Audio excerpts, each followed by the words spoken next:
چلیں ایک سیکنڈ کے لیے فرض کرتے ہیں کہ آپ نے ایک بچے کو دنیا کے سب سے مہنگے اسکول میں داخل کروا دیا ہے۔ ہاں، آج کل تو یہ ویسے بھی ایک ٹرینڈ سا بن گیا ہے۔ بالکل، مطلب اسے مہنگے برانڈڈ کپڑے پہنا دیے، اس کی ہر فرمائش پوری کر دی اور لیٹسٹ آئی پیڈ بھی لا کر دے دیا۔ بظاہر تو آپ نے وہ سب کر دیا جو ایک آئیڈیل پیرنٹ کو کرنا چاہیے۔ صحیح، لیکن اندر سے کہانی کچھ اور ہی ہوتی ہے۔ ایگزیکٹلی، کیونکہ چند سالوں بعد محسوس ہوتا ہے کہ کچھ بہت غلط ہو گیا ہے۔ مطلب بچہ جذباتی طور پر آپ سے بالکل کٹا ہوا ہے، اس کے رویے میں بگاڑ ہے اور وہ کسی کی پرواہ نہیں کرتا۔ تو بہترین سہولیات دینے کے باوجود یہ کمی کہاں رہ گئی؟ دیکھیں، یہ وہ سوال ہے جو آج کل ہر دوسرا گھر فیس کر رہا ہے۔ یہ جو آپ نے سہولیات والی بات کی نا، ہم نے بڑی خاموشی سے یہ سمجھ لیا ہے کہ بس فیسیں بھرنا، بل دینا اور مادی ضروریات پوری کرنا ہی ہماری مکمل ذمہ داری ہے۔ ہاں، بس ہم ایک پرووائیڈر یا ATM مشین بن کر رہ گئے ہیں۔ بالکل، اور آج کے اس تفصیلی جائزے میں ہمارا مشن اسی کیوں کا جواب تلاش کرنا ہے۔ ہم اس بلو پرنٹ کو ڈیکوڈ کریں گے جو بتاتا ہے کہ بحیثیت والدین ہمارا اصل کردار صرف ایک ATM بننا نہیں ہے، بلکہ ایک نگہبان کا ہے۔ ایک چرواہے کا؟ جی، تو چلیں اس بات کی گہرائی میں اترتے ہیں اور اسے سمجھتے ہیں، کیونکہ آج ہم بات کر رہے ہیں بچوں کو اس نظر نہ آنے والے روحانی نقصان سے بچانے کی، جسے ایک ایسی آگ کہا گیا ہے جس کا ایندھن انسان اور پتھر ہیں۔ یہ جو تحفظ یا پروٹیکشن کا دائرہ ہے نا، یہ بہت وسیع ہے۔ یہ صرف ان کو سردی، گرمی یا بیماری سے بچانے کا نام نہیں ہے۔ تو پھر اور کیا ہے اس میں؟ اگر ہم اس تصور کی گہرائی میں جائیں تو یہ ایک بہت بڑی اور سچ پوچھے تو انتہائی بھاری امانت ہے۔ یہ صرف ایک بایولوجیکل رشتہ نہیں رہا، بلکہ یہ ایک ایسا فریضہ بن گیا ہے جس کے بارے میں باقاعدہ حساب لیا جائے گا۔ مطلب آپ کو اس امانت کی پائی پائی کا جواب دینا ہے۔ یہ حساب دینے کا تصور واقعی رونگٹے کھڑے کر دیتا ہے۔ لیکن مجھے ایک بات بتائیں، پریکٹیکلی یہ ہوتا کیسے؟ مطلب فرض کریں ایک بندہ صبح 9 بجے دفتر جاتا ہے اور شام 6 بجے تھک ہار کر گھر آتا ہے۔ عام روٹین تو یہی ہے۔ تو کیا وہ گھر آ کر بچوں کو اپنے سامنے بٹھائے اور روزانہ 1 گھنٹے کا لیکچر دینا شروع کر دیں؟ کیا صرف نصیحتیں کرنے سے وہ روحانی اور اخلاقی طور پر محفوظ ہو جائیں گے؟ نہیں، زبردستی بٹھا کر لیکچر دینے سے تو بچے عموماً بور ہو کر آپ کی بات سننا ہی بند کر دیتے۔ ہاں، میری تو کوئی نہیں سنتا تھا بچپن میں۔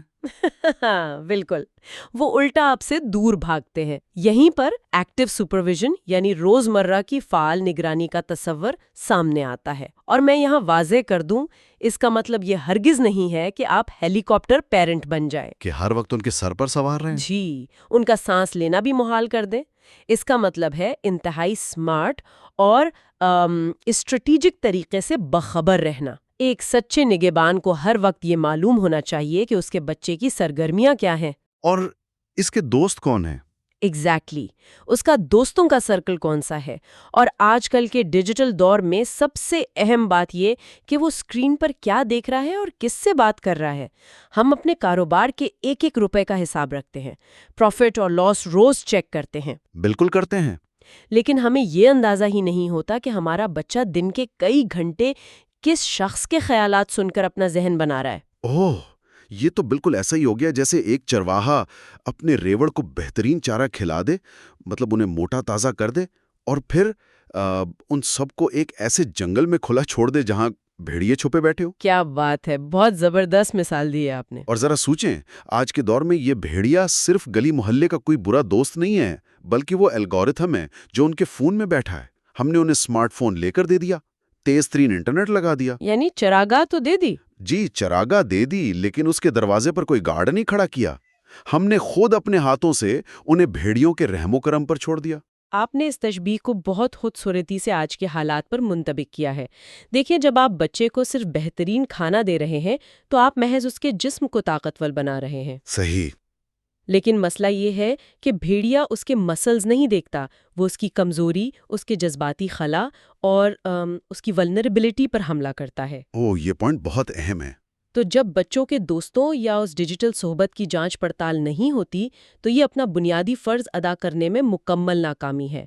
اور یہ نگرانی کوئی ہفتے میں ایک دن کرنے والا کام نہیں ہے، روزانہ کی روٹین ہے۔ بالکل، گھر کا ایک ایسا کلچر سیٹ کرنا پڑتا ہے جہاں بات چیت کا دروازہ ہمیشہ کھلا ہو، جہاں اگر بچہ کوئی غلط بات سیکھ کر آئے تو مارنے یا ڈانٹنے کے بجائے ڈسکس کیا جائے، تاکہ نیکی کی تلقین ایک قدرتی روٹین بن جائے، نہ کہ کوئی زبردستی کی پولیسنگ۔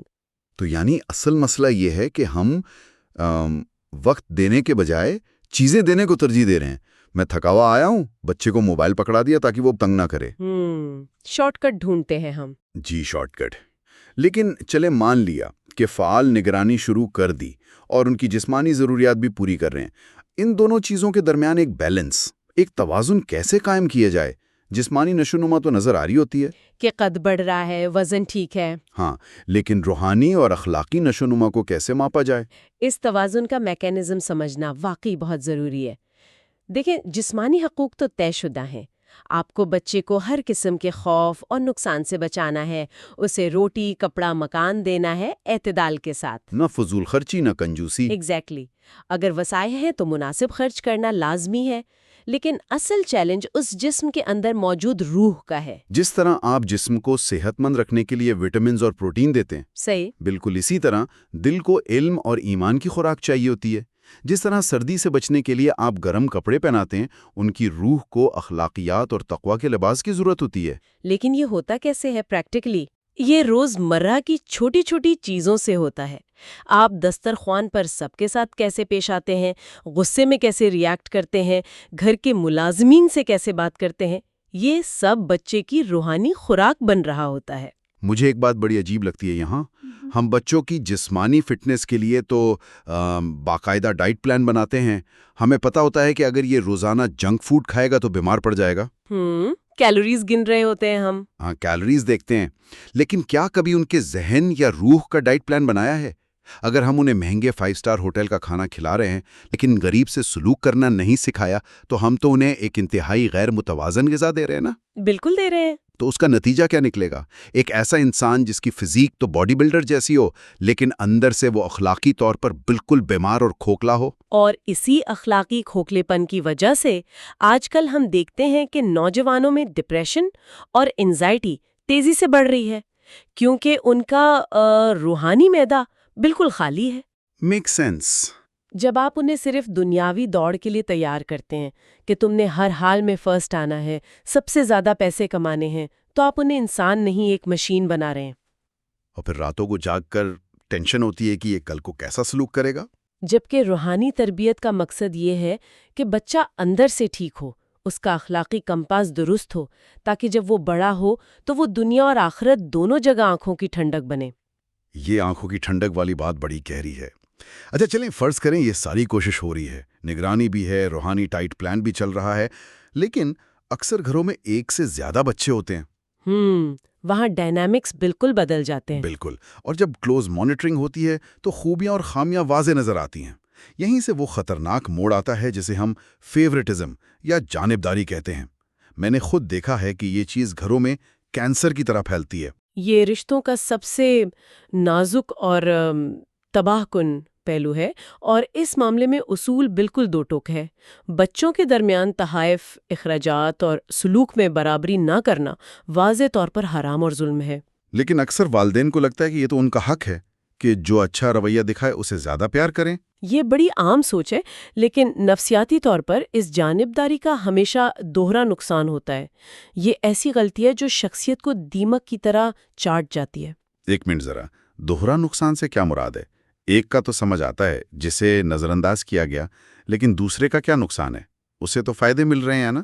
بظاہر فائدہ لگ رہا ہوتا ہے، لیکن جس بچے کو آپ نے ترجیح دی، جسے گھر کا گولڈن چائلڈ بنا دیا، اس کے اندر لاشعوری طور پر یہ احساس آتا ہے کہ شاید اس میں کوئی پیدائشی خوبی ہے۔ اچھا، تو غرور آ جاتا ہے اس میں۔ بالکل، ایک جھوٹی انا پیدا ہوتی ہے، عاجزی ختم ہو جاتی ہے، اور وہ عملی زندگی میں چھوٹی سی تنقید بھی برداشت نہیں کر پاتا۔ یہ تو واقعی نقصان دہ ہے۔ اور جو نظر انداز ہوا؟ جب وہ دیکھتا ہے کہ میرے اچھے کام کی ویلیو نہیں اور بہن بھائی کو بلا وجہ نوازا جا رہا ہے، تو شدید مایوسی اور سرکشی جنم لیتی ہے۔ وہ سوچتا ہے اچھا بن کر کیا ملے گا، اور پھر منفی طریقوں سے توجہ مانگتا ہے۔ لیکن ذرا اس کو پریکٹیکل نظر سے دیکھیں۔ میرے 2 بچے ہیں، ایک فرما بردار ہے، اسکول میں اچھے نمبر لیتا ہے، تنگ نہیں کرتا۔ دوسرا شرارتی ہے، ضدی ہے، بات نہیں مانتا، یہ تو بہت عام سچویشن ہے۔ تو بطور انسان میری فطرت ہے نا کہ پہلے والے سے قدرتی طور پر زیادہ پیار آئے۔ اگر اچھے رویے پر انعام دوں تو کیا حرج ہے؟ حوصلہ افزائی تو کرنی چاہیے نا۔ یہ بظاہر بڑا منطقی لگتا ہے، لیکن یہ ایک بہت بڑا دھوکہ ہے۔ اگر ہم بڑی تصویر دیکھیں تو اخلاقی اصول بتاتے ہیں کہ نیکی کا اصل اجر اللہ کے پاس ہے۔ ہمارا کام دنیاوی معاملات میں 100% برابری ہے۔ کیونکہ رویے تو بدلتے رہتے ہیں، ہے نا؟ ایگزیکٹلی۔ جو بچہ آج فرشتہ لگ رہا ہے، ضروری نہیں جوانی میں بھی ویسا رہے، اور جو آج باغی ہے، ہو سکتا ہے زندگی کی ٹھوکر کے بعد وہ آپ کا سب سے بڑا سہارا بن جائے۔ عارضی رویوں پر امتیازی سلوک فیملی کو تباہ کر دیتا ہے۔ بات تو سوچنے والی ہے۔ وہ مشہور تاریخی واقعہ بھی تو ہے نا، جس میں ایک شخص پیغمبر کے پاس آیا، اس نے ایک خاص بیٹے کو غلام تحفے میں دیا اور انہیں گواہ بنانا چاہا۔ اچھا، تو انہوں نے کیا کہا؟ انہوں نے پوچھا، کیا تم نے سب بچوں کو ایسا تحفہ دیا ہے؟ اس نے کہا نہیں، تو فوراً جواب ملا کہ تحفہ واپس لو، میں ظلم کے عمل پر گواہ نہیں بن سکتا۔ واہ، سیدھا سیدھا ظلم کہہ دیا۔ یہ لفظ بہت بھاری ہے، لیکن فرض کریں ایک بچے کو سالگرہ پر آئی پیڈ لے کر دوں اور دوسرے کو جرابیں، تو ظاہر ہے گھر میں ورلڈ وار 3 تو شروع ہونی ہے۔ ہاں، بالکل ہوگی۔ پر کیا کوئی مستثنات، میرا مطلب ہے ایکسیپشنز ہیں؟ جیسے ایک بچہ یونیورسٹی جا رہا ہے، اسے لیپ ٹاپ چاہیے، اور دوسرا ابھی کنڈرگارٹن میں ہے، تو کیا چھوٹے کو بھی لیپ ٹاپ لے کر دوں برابری کے چکر میں؟ نہیں، یہی وہ باریک فرق سمجھنا ہے۔ ہم غیر ضروری تحائف اور فضول خرچی کی بات کر رہے ہیں۔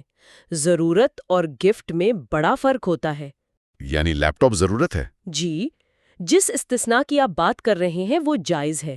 اگر ایک بچہ بیمار ہے، ادویات کا بل زیادہ ہے، تو آپ صحت مند کو تو اتنی مالیت کی دوائیاں نہیں کھلائیں گے نا۔ ہاں، وہ تو عجیب سی بات ہوگی۔ اسی طرح یونیورسٹی کی فیس، اسکول کا سامان یا شادی کا خرچہ، یہ مینٹیننس کے زمرے میں آتا ہے، یہ تحفہ نہیں ہے۔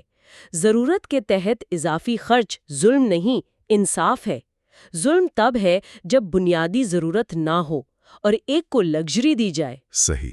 تو اصل چیز یہ دیکھنا ہے کہ ضرورت ہے یا ہماری اپنی فیوریٹزم۔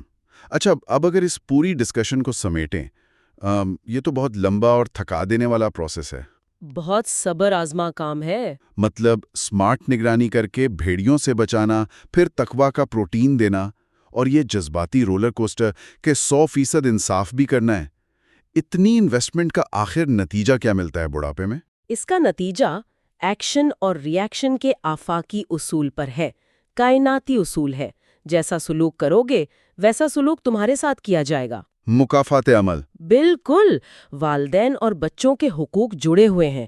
اگر بچپن میں نگرانی میں کوتاہی کی، مال کمانے میں مصروف رہیں، نا انصافی کی، تو بڑھاپے میں ان سے ہمدردی کی امید نہ رکھیں۔ پھر تو وہ سیدھی طرح بات بھی نہیں کرتے۔ جی، انعام کے طور پر برے سلوک کا سامنا ہوتا ہے، لیکن اگر محنت ایمانداری سے کی ہے تو وہ بچہ ایک دائمی پھل بن جاتا ہے۔ صدقہ جاریہ۔ ایگزیکٹلی، وہ وفات کے بعد بھی دعائیں کرتا ہے۔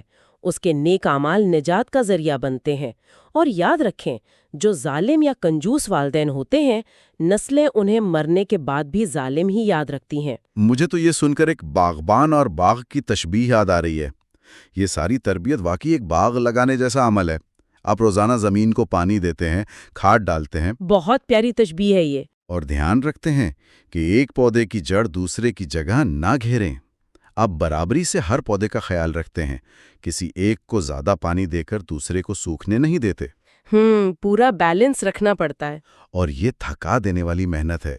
کئی سال درخت کوئی پھل نہیں دیتا، الٹا جان کھاتا ہے، لیکن دراصل آپ ان کا روٹ سسٹم مضبوط کر رہے ہوتے ہیں۔ اور جب درخت جوان ہوتا ہے تب؟ ہاں، جب درخت مضبوط ہوتا ہے اور مالی بوڑھا ہو کر دنیا سے چلا بھی جاتا ہے تو وہ پھل بھی دیتے ہیں اور سایہ بھی، اور وہ سایہ اس باغبان کی خاموش محنت کی سب سے بڑی گواہی ہوتا ہے۔ بہت ہی جامع مثال دی۔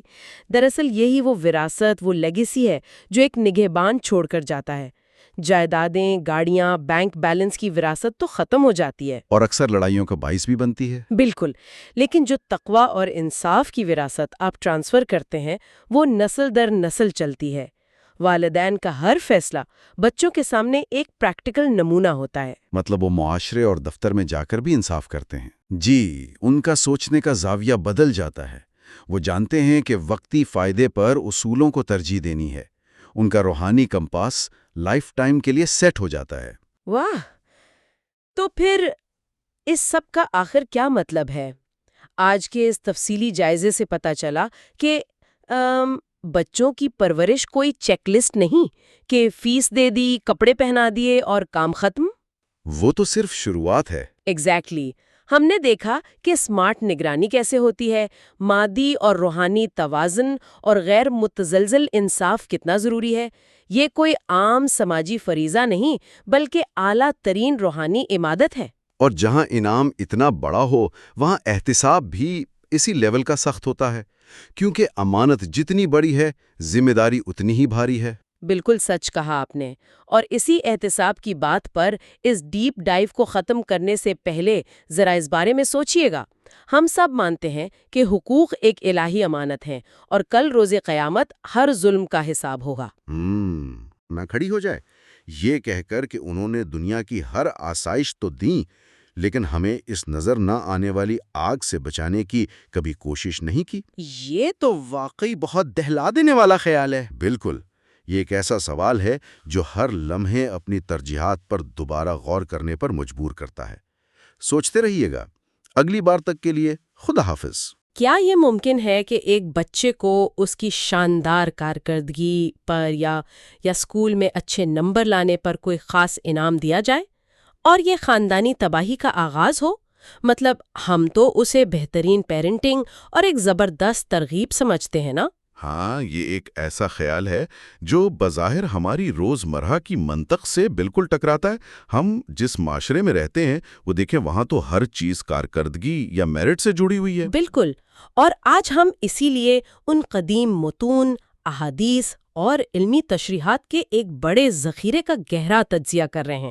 میرا مقصد آج کے اس تفصیلی مطالعے میں ان متون کی تہوں تک جانا ہے۔ جی، اور یہ کوئی عام گفتگو نہیں ہے۔ ہم ان روحانی اور قانونی محرکات کو سمجھیں گے جو خاندانی نظام کو چلاتے ہیں۔ ہم یہ تلاش کریں گے کہ والدین کی جانبداری کو ان متون میں اتنا سنگین جرم آخر کیوں سمجھا گیا ہے۔ صحیح، ہم اس میں ہر قدم پر یہ سوال اٹھائیں گے کہ ایسا کیوں ہے، اس کی وجہ کیا ہے، کیونکہ عام طور پر تو لوگ خاندان کو بس ایک نجی معاملہ ہی سمجھتے ہیں نا؟ بالکل ایسا ہی ہے، لیکن ان ذرائع میں والدین کے کردار کو ایک بہت بڑے کائناتی اور روحانی نظام کے تناظر میں پیش کیا گیا ہے۔ مثال کے طور پر والدین کو محض سرپرست نہیں کہا گیا، بلکہ انہیں باقاعدہ طور پر ایک نگہبان یا چرواہے کا درجہ دیا گیا ہے۔ اچھا، یہ نگہبان والے اصطلاح تو بہت دلچسپ ہے۔ میں سوچ رہی تھی کہ ایک چرواہا تو کوئی غیر فعال یا پیسو کردار نہیں ہوتا، وہ صرف اپنے ریوڑ کو ایک جگہ چھوڑ کر سو تو نہیں جاتا نا؟ جی ہاں، اسے مسلسل جاگنا پڑتا ہے، اور ان ذرائع میں ایک بہت سخت بات کہی گئی ہے۔ والدین کو یہ تاکید کی گئی ہے کہ وہ اپنے خاندان کو اس آگ سے بچائیں جس کا ایندھن انسان اور پتھر ہیں۔ آگ سے بچانا، تو اس کے لیے شرط کیا رکھی گئی ہے ان ذرائع میں؟ شرط یہ ہے کہ بچوں کی سرگرمیوں، ان کے دوستوں کی صحبت اور ان کے ٹھکانے کی مسلسل اور کڑی نگرانی کی جائے، ان کی روحانی پرورش کو اولیت دی جائے۔ یہاں میرا ذہن تھوڑا سا الجھا رہا ہے۔ دیکھیں، محض یہ نہ جاننے کو کہ بچے کے دوست کون ہیں، براہ راست ایک اتنی بڑی روحانی تباہی اور آگ سے کیوں جوڑ دیا گیا ہے؟ یہ تھوڑی مبالغہ آرائی نہیں لگتی؟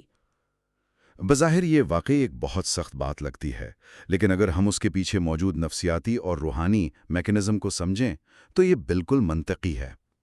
میں اسے یوں سمجھاؤں گا کہ جیسے جسمانی صحت کے لیے ایک مدافعتی نظام ہوتا ہے نا؟ ہاں، امیون سسٹم۔ بالکل، تو ان ذرائع کے مطابق انسان کی روح اور اس کے اخلاق کا بھی ایک مدافعتی نظام ہوتا ہے، جسے ایمان اور تقویٰ کہا گیا ہے۔ اچھا، یعنی خدا ترسی اور شعور۔ جی، تو جب والدین اپنے بچوں کی صحبت سے بے خبر ہو جاتے ہیں تو وہ دراصل اس روحانی مدافعتی نظام کو بیرونی وائرس کے حملے کے لیے بالکل کھلا چھوڑ دیتے ہیں۔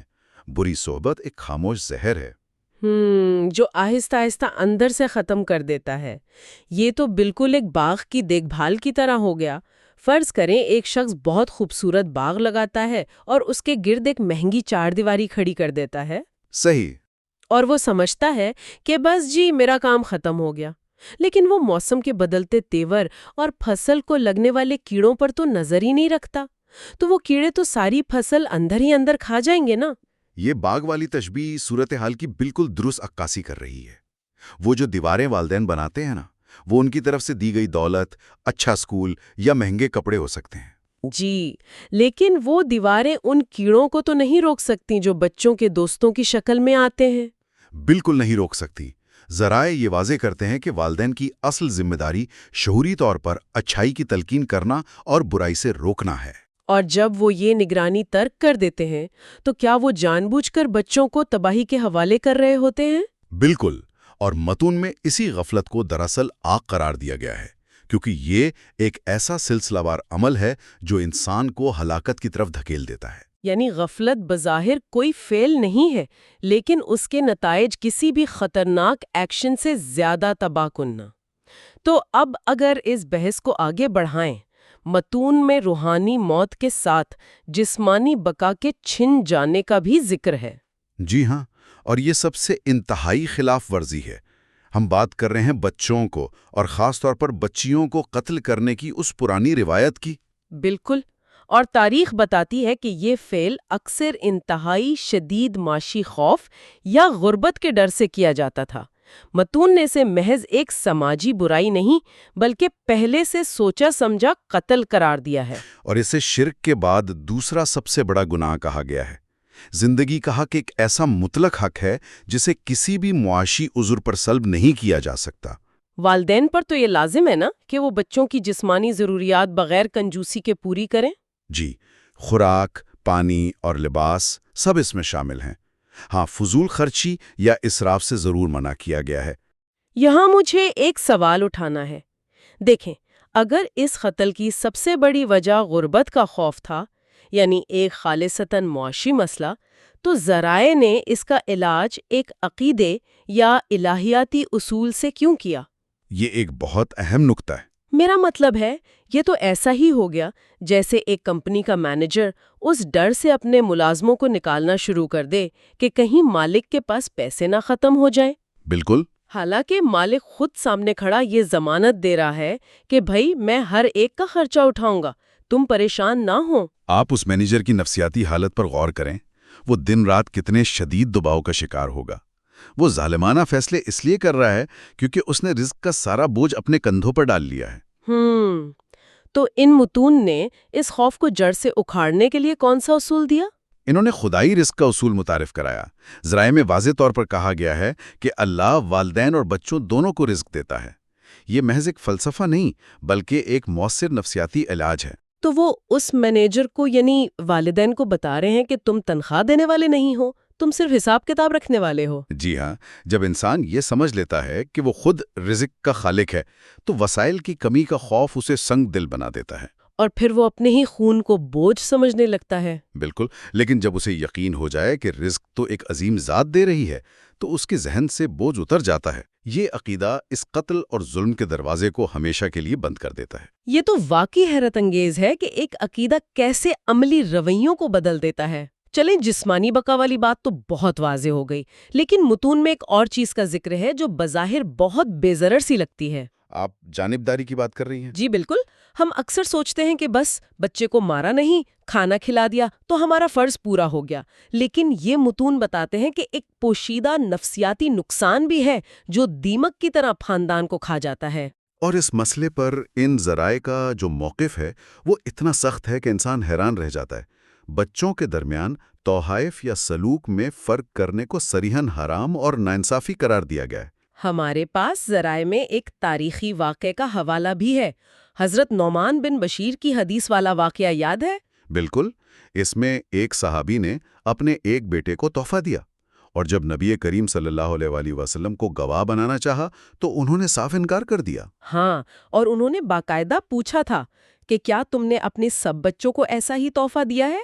جب جواب نفی میں ملا تو اسے ظلم قرار دیا۔ جی، اسے صریح ظلم اور ناانصافی کہا گیا۔ اچھا، اب یہاں میں آج کے دور کے حساب سے تھوڑا سا پش بیک دینا چاہوں گی۔ دیکھیں، آج کی دنیا تو میرٹ پر چلتی ہے نا؟ جی، کارپوریٹ سیکٹر ہو یا تعلیمی ادارے، سب کارکردگی کو سراہتے ہیں۔ تو اگر ایک بچہ گھر میں واقعی بہت فرما بردار ہے، وہ محنت کر رہا ہے، تو کیا اسے تحفہ دینا باقی بچوں کے لیے ایک ترغیب کا باعث نہیں ہونا چاہیے؟ اسے ظلم کیوں کہا جا رہا ہے؟ یہ اعتراض بظاہر بہت منطقی لگتا ہے، لیکن خاندان کوئی کارپوریٹ ادارہ یا فیکٹری تھوڑی ہے جہاں بونس صرف بہترین پرفارمنس پر ملے۔ ان ذرائع کی نفسیاتی حرکیات کو سمجھنا ضروری ہے۔ اچھا، تو اس کے پیچھے نفسیاتی میکانزم کیا ہے؟ دیکھیں، جب والدین کسی ایک بچے کو اس کے اچھے سلوک کی وجہ سے نوازتے ہیں تو وہ دراصل اس بچے کے اندر ایک تکبر کا بیج بو رہے ہوتے ہیں۔ یعنی وہ بچہ یہ ماننے لگتا ہے کہ اس کے اندر کوئی خاص فضیلت ہے اور وہ دوسروں سے برتر ہے۔ بالکل، اور جو بچہ محروم رہ جاتا ہے وہ بہتری کی طرف جانے کے بجائے مایوسی اور ضد میں مبتلا ہو جاتا ہے۔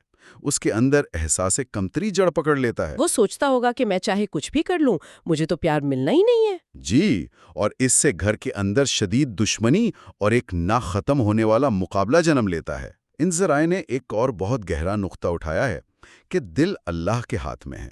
تو اس خاص تناظر میں اس بات کا کیا مطلب ہوا؟ اس کا مطلب ہے کہ رویے مستقل نہیں ہوتے۔ جو بچہ آج فرمانبردار ہے، ہو سکتا ہے کل اس کا رویہ بدل جائے، اور جو آج سرکش ہے، ممکن ہے کل وہ بہترین انسان بن جائے۔ تو جب والدین اپنی طرف سے ٹھپا لگا دیتے ہیں تو وہ روحانی طور پر بہت خطرناک کام کر رہے ہوتے ہیں۔ بالکل، وہ بچے کے مستقبل کا فیصلہ خود کرنے کی کوشش کرتے ہیں، جس سے خاندان کی وحدت پارا پارا ہو جاتی ہے۔ تو اس کا مطلب ہے کہ اگر میں ایک بچے کے لیے نیلے رنگ کی قمیض لاتی ہوں تو مجھے دوسرے کے لیے بھی بالکل ویسی ہی قمیض ڈھونڈنی پڑے گی۔ یہ تو بہت مشکل کام ہے۔ مساوات کا یہ اصول واقعی سخت ہے، جس کا مقصد مادی چیزوں کے ذریعے محبت کا یکساں اظہار کرنا ہے، لیکن ذرائع میں ایک استثناء بھی موجود ہے۔ ہاں، یہ استثناء بہت اہم ہے، کیونکہ اگر 100% مساوات ہی اصول ہے تو پھر ان حالات میں کیا کریں جہاں بچوں کی ضرورتیں بالکل مختلف ہوں؟ بچے کوئی مشینیں تو نہیں ہے نا؟ بالکل، اور یہاں آ کر مساوات اور انصاف کے درمیان ایک بہت خوبصورت فرق نظر آتا ہے۔ مساوات کا مطلب ہرگز یہ نہیں کہ آنکھیں بند کر کے سب پر ایک جتنا پیسہ خرچ کیا جائے۔ جی، ذرائع واضح کرتے ہیں کہ بچوں پر مختلف رقم خرچ کرنا اس صورت میں بالکل جائز ہے جب کسی بچے کی کوئی منفرد ضرورت ہو۔ اور اسے جانبداری نہیں کہا جا سکتا۔ یہ تو بالکل کسی ماہر ڈاکٹر والے رویے کی بات ہو گئی۔ فرض کریں ایک ڈاکٹر کے پاس 2 مریض آتے ہیں، ایک کا بازو ٹوٹا ہے اور اسے پلاسٹر چاہیے، اور دوسرے کو صرف سر درد کی گولی۔ بالکل درست۔ اب اگر وہ ڈاکٹر برابری کے چکر میں دونوں کو پلاسٹر کر دے یا دونوں کو صرف گولی دے دے تو یہ تو سراسر بے وقوفی ہوگی نا؟ بہت عمدہ تشبیہ دی آپ نے۔ ڈاکٹر کو مساوات نہیں بلکہ انصاف سے کام لینا ہوتا ہے۔ ذرائع کے مطابق بچوں کے طبی اخراجات اور تعلیمی سامان اسی زمرے میں آتے ہیں۔ یعنی انہیں تحفہ نہیں بلکہ ضروری مینٹیننس سمجھا جاتا ہے۔ جی ہاں، اگر ایک بچے کے علاج پر زیادہ خرچ ہو رہا ہے تو یہ قطعی طور پر جانبداری نہیں ہے، بلکہ یہ والدین کا فرض ہے۔ یہ بات تو کافی منطقی ہے، لیکن ذرائع کا مطالعہ کرتے ہوئے مجھے ایک اور چیز ملی جسے منفرد ضرورت کہا گیا ہے، اور وہ ہے شادی کے اخراجات۔ اب میرا سوال یہ ہے کہ شادی تو ایک تقریب ہے، اسے لگژری کیوں نہیں سمجھا گیا؟ اس کو سمجھنے کے لیے ہمیں یہ دیکھنا ہوگا کہ یہ قدیم متون معاشرے کو کس نظر سے دیکھتے ہیں۔ ان روایات میں شادی محض کوئی لگژری نہیں بلکہ فرد کے اخلاقی اور روحانی تحفظ کا بنیادی ذریعہ ہے۔ اچھا، یعنی جب کوئی بچہ ایک خاص عمر کو پہنچتا ہے تو شادی اس کی ایک روحانی اور جذباتی ضرورت بن جاتی ہے؟ بالکل، جیسے بچپن میں اس کی تعلیم اور صحت ضرورت تھی، تو چونکہ یہ ایک بنیادی ضرورت ہے جو ہر بچے کو اپنی باری پر پیش آتی ہے، تو جس کا وقت پہلے آئے اس پر خرچ کرنا ناانصافی نہیں ہے۔ زبردست۔ تو ہم نے اس ساری بحث میں دیکھا کہ والدین روحانی نگہبان ہیں، ہم نے جسمانی بقا، خدائی رزق اور جانبداری کے زہر کو بھی سمجھ لیا۔ جی، اب سوال یہ ہے کہ ان تمام اصولوں کا حتمی نتیجہ کیا نکلتا ہے؟ کیا ان متون میں عمل اور رد عمل کا کوئی قانون بھی موجود ہے؟ بالکل، باہمی حقوق کا ایک مکمل چکر بیان کیا گیا ہے۔ اصول سادہ ہے کہ جیسا سلوک کرو گے ویسا پاؤ گے۔ اگر والدین ناانصافی کرتے ہیں یا غفلت برتتے ہیں تو اس کی سزا انہیں اسی دنیا میں ملتی ہے۔ یعنی بچوں کی بدتمیزی اور نافرمانی کی صورت میں؟ جی ہاں۔ تو پھر یہاں ایک الجھن ہے۔ بچہ تو ایک آزاد انسان ہے نا، اس کے پاس اپنی مرضی ہے، پھر یہ متون بچے کی نافرمانی کو براہ راست والدین کی کوتاہی کیوں قرار دیتے ہیں؟ کیا یہ کوئی سیلف کریکٹنگ نظام ہے؟ آپ اسے جذباتی طبیعت کا قانون کہہ سکتی ہیں۔ ہر عمل کا رد عمل ہوتا ہے۔ اگر آپ ایک پودے کو پانی نہیں دیتے اور وہ ٹیڑھا ہو کر کانٹے دار بن جاتا ہے تو کیا آپ اس پودے کو الزام دیں گی؟ بالکل نہیں۔ تو والدین کی غفلت اور ناانصافی جو نفرت اور حسد پیدا کرتی ہے وہ بالآخر بغاوت کی صورت میں ہی باہر نکلتی ہے۔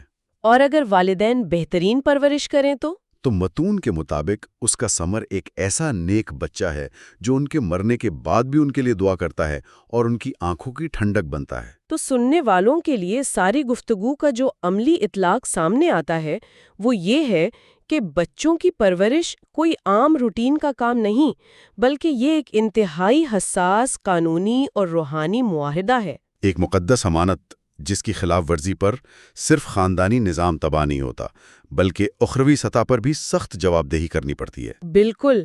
اب اس تفصیلی جائزے کو سمیٹتے ہوئے میرے ذہن میں ایک خیال بار بار آ رہا ہے جس نے واقعی مجھے جھنجھوڑ دیا ہے۔ وہ کیا؟ وہ یہ کہ آج کی ہماری ماڈرن پیرنٹنگ جس میں انفرادی کامیابی کو اتنا سراہا جاتا ہے، ہم نے تو گھروں کو کارپوریٹ دفاتر بنا دیا ہے نا۔ جو ٹیسٹ میں اچھے نمبر لائے اسے ہم فوراً تحفہ دیتے ہیں، جو بظاہر ایک ترقی پسند اور مؤثر حکمت عملی لگتی ہے۔ جی، لیکن کیا یہ ممکن ہے کہ ہمارے موجودہ معاشرے میں جو بہن بھائیوں کے درمیان دوریاں اور حسد ہے وہ دراصل اسی میرٹ بیسڈ جانبداری کا نتیجہ ہو جسے یہ متون صریحاً ظلم قرار دیتے ہیں؟ یہ واقعی ایک بہت گہرا اور چونکا دینے والا سوال ہے۔ کیا ہماری آج کی یہ سائنسی اور ماڈرن پیرنٹنگ اس کائناتی نظام سے ٹکرا رہی ہے اور ہم انجانے میں اپنے ہی گھروں کو کھوکھلا کر رہے ہیں؟ یہ وہ سوال ہے جو یقیناً دیر تک ہمارے ذہنوں میں گونجتا رہے گا۔